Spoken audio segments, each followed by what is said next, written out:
you've heard before. Of course. What up, world? It's Fest with Reverb, checking back in at Superbooth 2022 with Marcus from Oberheim. Oberheim is back after nearly, 35, 40 years of no operations and Tom Oberheim not owning his name. And we're also here with the new OB-X8. It is here, it's real, and we have it here at Superbooth. How has it been just rebuilding back?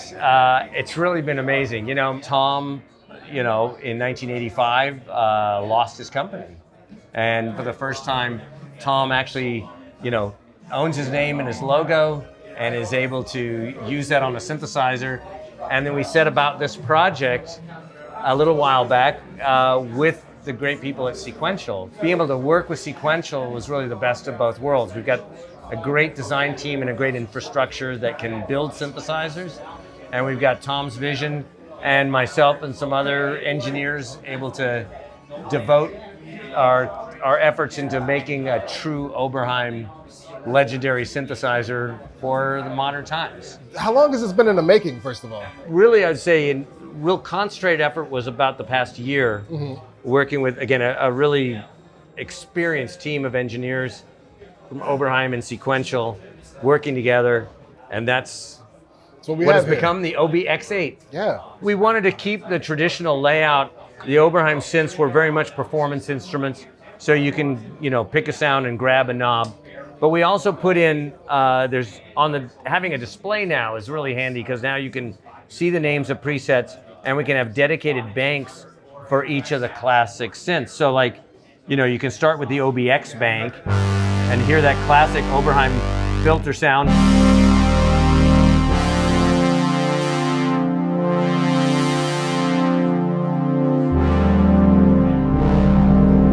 That's the classic 2-pole SEM state variable filter, low pass filter.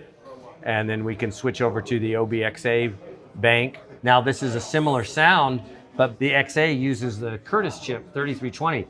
So this has authentic Curtis 3320 chips in it.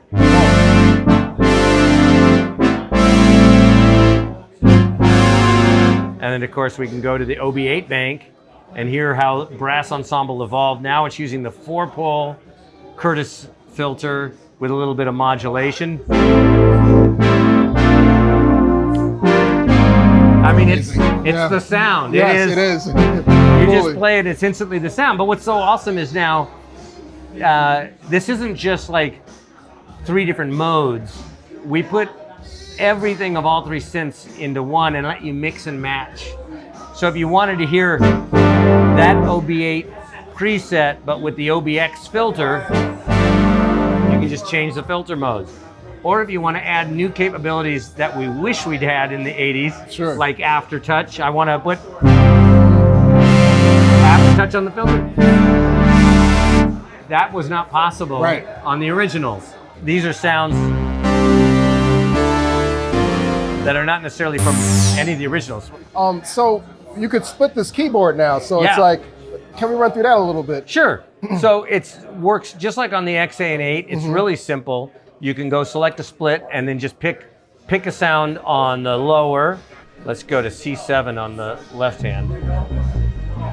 And on the upper, we can go pick a different sound. That one. And then you can set the split point wherever you want. I'm gonna put on the Arpeggiator over here. Yeah, I actually want to touch on that in a little bit. It looks pretty expansive.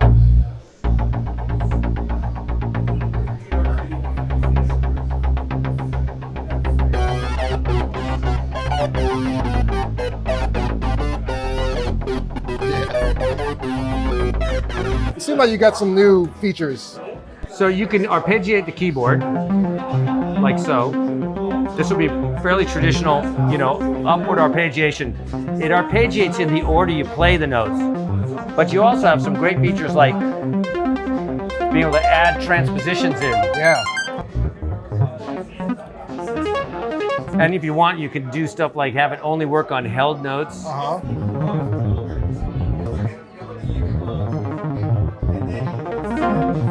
And you can still play on top of it.